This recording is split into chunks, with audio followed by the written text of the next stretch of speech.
Welcome to Yesterday's Airlines. In this video, we're going to be taking a look at the JC Wings release of a Boeing 737-800 in the livery of OK Air, registration B-5367. Now, OK Air is the kind of vaguely obscure Chinese airline I just love. And, you know, JC Wings produces quite a few Chinese narrow bodies, unfortunately, usually not on the best molds. So let's take a look at this 737 and see how it looks in comparison to other 737s that are available. And as per usual, I score these reviews in 3 sections. Out of 30, you know the routine. 10 for the mold, 10 for the livery, 10 for the printing and build quality for that maximum 30. So let's get into it and see, you know, how JC Wings have done with this 737. So this 737-800 mold has been around for some time. It's never really been the best available at any point, but it's never been the worst either. It's smack bang in the middle range, I guess, of molds. You know, there are some nice points and there are some points which are, you know, a lot less nice. You know, and there have been some changes to it as well that have made it slightly better.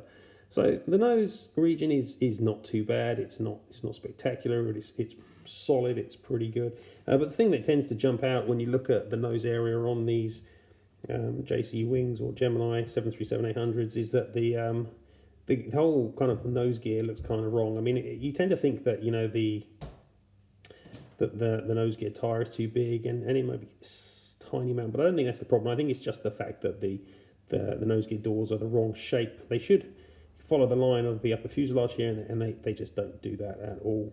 So it's just square and it sits really close to the tire, and the whole thing just looks kind of off. So you know, that's a detraction of the mold, is the fact that the nose gear tires here, you know, just aren't really doing what they ought to be doing.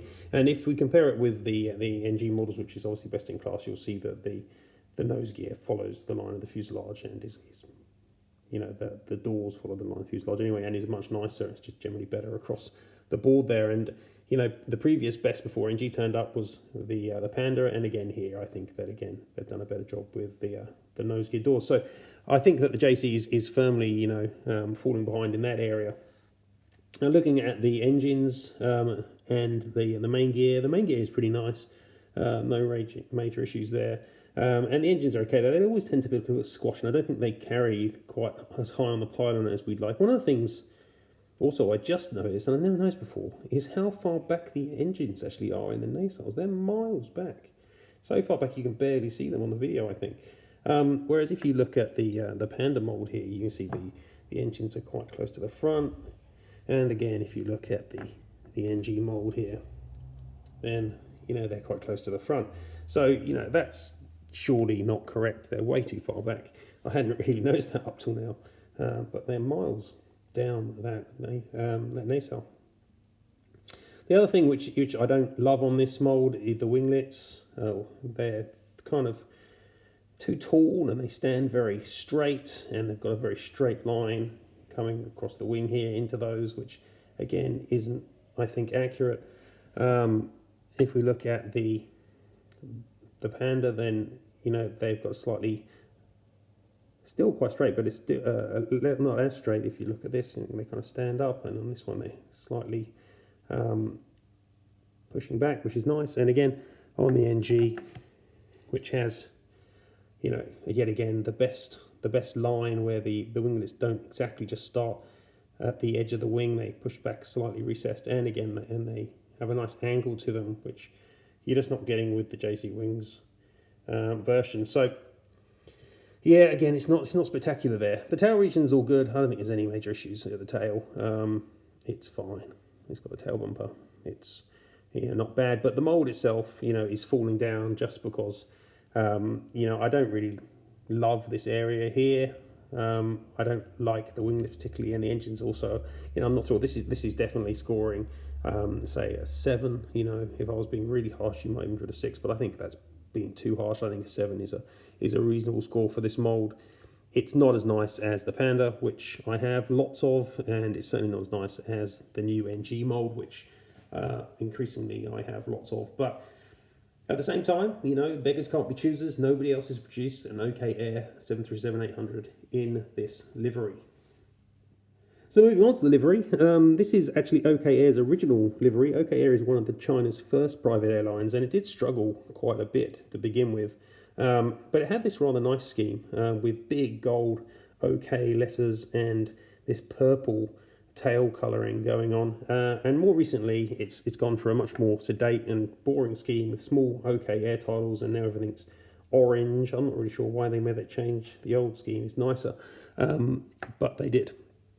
And you can see that the only other people who've tried the old scheme is Phoenix, and they used the old Gemini 737-900 mold, which I actually quite like. And they've done it, and it matches quite nicely with the colours that have been used on the JC Wings version. Having said that, that doesn't mean they were right to do that. And looking at pictures on Wikipedia and other places, I think that the colour isn't 100% accurate. It certainly looks a lot more purple and less blue in the pictures that I'm seeing online. So even though these both match up nicely, I don't think either of them really got it right. The gold, of course, is lovely, and the rest of the livery is all in the right place. It's got the logo on the engines, it's got 737-800 on the nose gear doors, it's got nice Chinese characters. It's been nicely put together. There's no real issues with the way the livery's been put on, but I do think this colour isn't 100%. I'm going to give it 9, I think, for the livery, which is a really nice livery. Shame they changed it for a really quite boring one. So onto the stand for the final section, which is of course printing and construction. And I have to say that JC Wings are one of the best when it comes to printing detail. They may be not quite as good as NG, but they're pretty much as good. You can see they don't have any problems with nose cone rings. They don't have problems with nice printing, clarity and detail. And this model looks, really nice in terms of that printing detail and effort that has gone into it. It's a very clean and very nicely put together model. It's got these nicely blocked in windows here, as you can see. If I take it off the stand, then look at the underside, you can see that again, that there's nice detailing on the engines and on the underside. They've got black on there where the recesses for the main gear go, which is nice, and they actually are recessed, which isn't always the case on all the molds. And it's generally looking pretty good. So I haven't got any problems with the printing. I think it's looking nice, and as you can see, build quality is also good. So it's getting full marks in the build section there, I think. No problems. Except I did just notice, just literally waving it around here, that this main gear door is lower than that main gear door. That's interesting. I wonder what's going on there. I haven't done anything with the model, so not sure what's gone on there. Perhaps that's a minor bit of damage in the box, because I've literally only just taken it out of the box. Not sure. Okay, maybe I should knock a point off of that then. Maybe we'll make it 9 out of 10. But overall, it's pretty decent. What we've got here is a perfectly decent release, but not a show-stopping release, not a release which is going to make you go, wow, I must have that. Even if you do collect obscure Chinese airlines, I have to say that I thought twice about getting this mold, but I've got a few of them, and it's not dreadful, and it still displays quite well, and it's, to be honest, better than the JC Wings Airbus narrow body line. I think that, I would prefer to be getting these off of NG models. Panda have actually retired their 737-800 mold, now allegedly producing a new one, even though it was better than this one. It was interesting to see what happens there, but they don't produce much anymore anyway. This is still a decent model, but it's obviously a lower quality mold than you're getting with NG models. So I'm not saying don't buy it. I think they're okay, and I still do get them from time to time, as you see, but if I've got an alternative, I won't be using the JC Wing 727. So overall, it's getting a 7 for the mold, it's getting a 9 for the livery, and it's getting a 9 for the build quality. So that's a 25 out of 30, which is still a perfectly respectable score, but is obviously not quite up there with the best 737s you can be buying for your money. So, if they produce something you like and no one else has done it, go for it. But, if you've got an alternative, then, maybe give it a bit more thought.